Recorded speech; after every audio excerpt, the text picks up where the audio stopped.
Hello बच्चों, let's read the question. The question says that which of the following graph represent Boyle's law. तो यहाँ पर नीचे आपको कुछ ग्राफ दिए गए हैं, आपको बताना है कौन सा ग्राफ बॉयल लॉ को रिप्रेजेंट कर रहा है। तो इसके लिए हम की कॉन्सेप्ट लिखेंगे। So here the key concept is what is Boyle's law. तो ये बॉयल्स लॉ क्या होता है? एट कांस्टेंट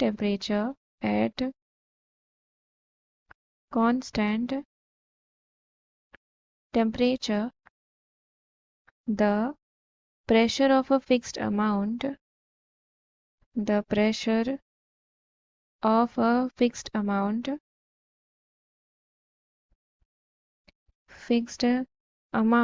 that is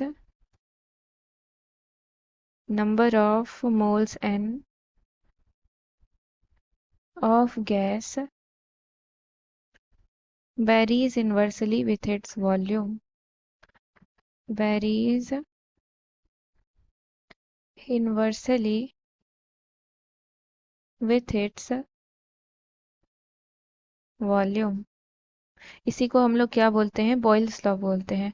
तो ये क्या है? P is inversely proportional to volume at constant temperature and for a fixed number of moles that is n।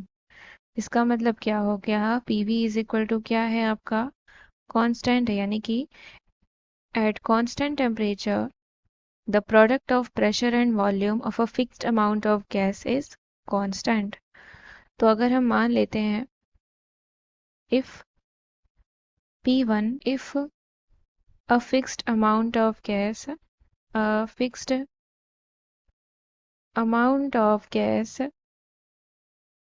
at constant temperature occupying volume V1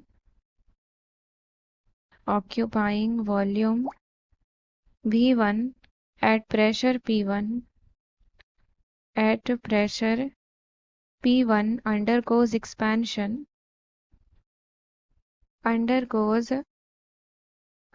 expansion so that volume becomes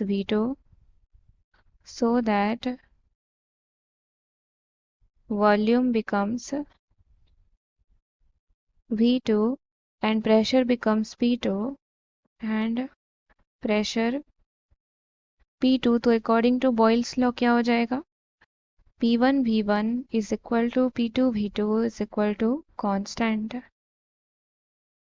ये हो जाएगा। तो Boyle's law का जो graph होता है that is volume versus temperature, वो हमें एक स्ट्रेट लाइन मिलता है that is P versus 1/V।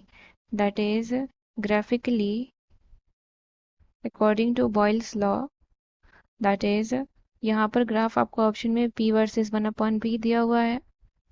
So pressure versus 1/V, इसका ग्राफ किस तरीके से होता है? तो ये है प्रेशर, ये है आपका 1/V दैट इज वॉल्यूम। तो ये होता है आपका ग्राफ।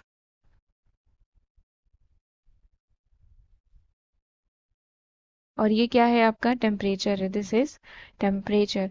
तो यानी कि यहाँ से हम क्या देख रहे हैं कि प्रेशर वर्सेस 1/V के बीच में जो ग्राफ मिलता है अकॉर्डिंग टू बॉयल्स लॉ, वो हमें क्या मिलता है? एक स्ट्रेट लाइन मिलता है। एंड ग्राफिकली बॉयल्स लॉ को हम प्रेशर वर्सेस V के टर्म में भी ग्राफ बनाते हैं। सो प्रेशर वर्सेस वॉल्यूम के बीच में ग्राफ हमारा किस तरीके से हमें मिलता है? ये हो गया आपका वॉल्यूम और ये है इधर प्रेशर। तो ग्राफ इस तरीके से मिलता है। ये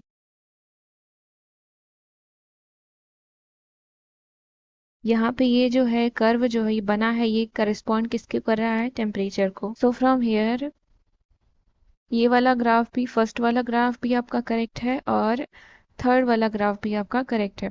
so option number C is the correct answer. I hope you understood it well. Thank you and best of luck.